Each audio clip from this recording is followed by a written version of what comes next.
सुंदरपुर नाम का एक छोटा सा गांव था, जिस गांव में एक रानो नाम की बूढ़ी अम्मा रहा करती थी। ये कहानी रानो की चतुराई और नेक दिल की है। रानो पूरे गांव वालों को दूध बेचा करती थी। उसका एक बेटा था जो कि शहर में काम करता था। रानो हर किसी की मदद करने को तैयार रहती थी। गांव में कुछ बुरे लोग भी थे, जिससे रानो की ये मेहनत की कमाई देखी नहीं जा रही थी। लोग उसके खिलाफ योजना बनाने लगते हैं। वो तीनों दोस्त का नाम हरिया, लखन और रामू था। वो तीनों एक दिन योजना बनाते कि अब जैसे तैसे करके रानू की दूध की शिकायत कर वो लोग गांव में उसका दूध बेचना बंद कर देंगे। ऐसी योजना बना के वो लोग रानू की खेत की ओर निकल गए। वहाँ जाके वो लोग देखते हैं कि उसके खेत में बड़े बड़े फसल लगे हुए हैं। अब उन लोगों का गुस्से का ठिकाना नहीं था। अब वो लोग पूरे खेत की फसल खराब करने की बात करने लगते हैं और कहते हैं, अगर इस बूढ़ी अम्मा का धंधा इतना आगे बढ़ा तो हम लोग अपने घर पे नहीं जा सकते, क्योंकि हमारे घर वाले ताना मारेंगे कि तुम हट्टे कट्टे होके कुछ नहीं कर सकते। इधर गांव का सेठ भी बैठा हुआ था और अपनी पत्नी से कह रहा था, अरे भाग्यवान, ना जाने कैसे वो बुढ़िया रानो इतना मेहनत कर लेती है, हमारे तो अभी ही हाथ पैर नहीं चलते। इधर रानू का बेटा शहर में समोसा बनाया करता था और उसकी पत्नी उसमें मदद करती। एक दिन उसके पास एक औरत आती और कहती, आपका गांव कहाँ है? उन लोगों की थोड़ी बहुत बातें बढ़ती, तभी पता चलता कि वो लोग उसके पास के ही गाँव के हैं।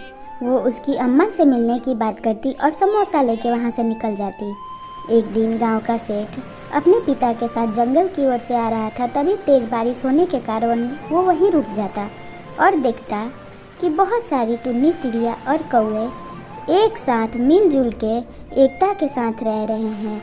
इतनी तेज़ बारिश में भी उनकी मुखिया कौवा उन सबको हौसला दे रही है और समझा रही है कि देखो, मेरे रहते तुम लोग बिल्कुल ना घबराओ, हम लोग एक ही परिवार के सदस्य हैं।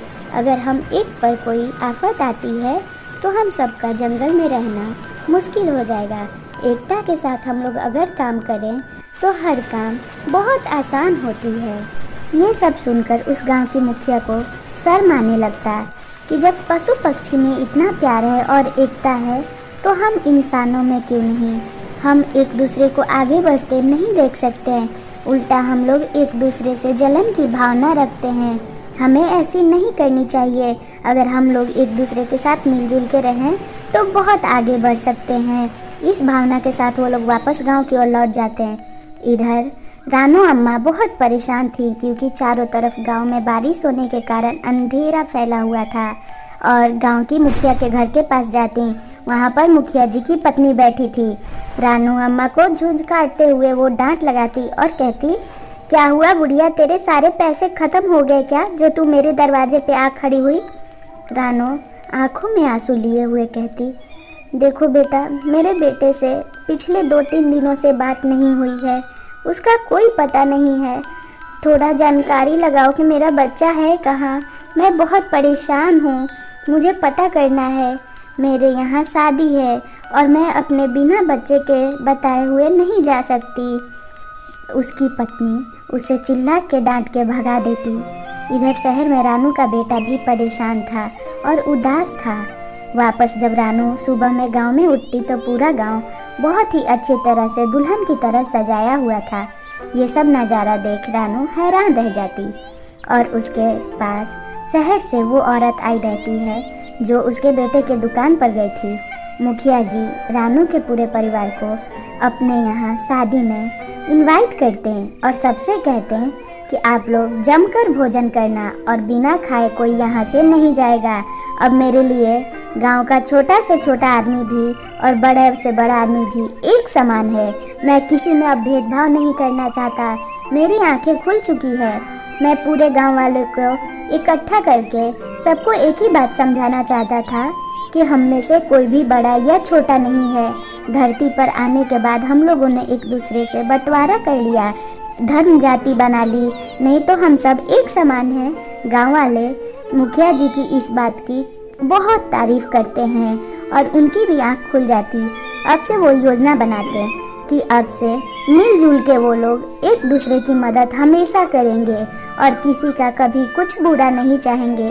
अब उस गांव की औरतें, बच्चे और आदमी सब लोग मिलके लगातार बहुत मेहनत करने लगते हैं। धीरे धीरे करके गांव में किसी के घर कोई भी काम होता तो हर औरत पहुंच जाती और बाहर के काम में गांव के सारे आदमी पहुंच जाते हैं। ऐसे ही करते करते धीरे धीरे उस गांव के बच्चे पढ़ने लगे और फिर धीरे धीरे करके उस गांव का विकास हो जाता है और सभी लोग एक दूसरे के साथ खुशी खुशी मिलजुल के रहने लगते हैं। चाहे मौसम खराब हो या अच्छा, हमेशा एक दूसरे की मदद करने के लिए वो तैयार रहते हैं।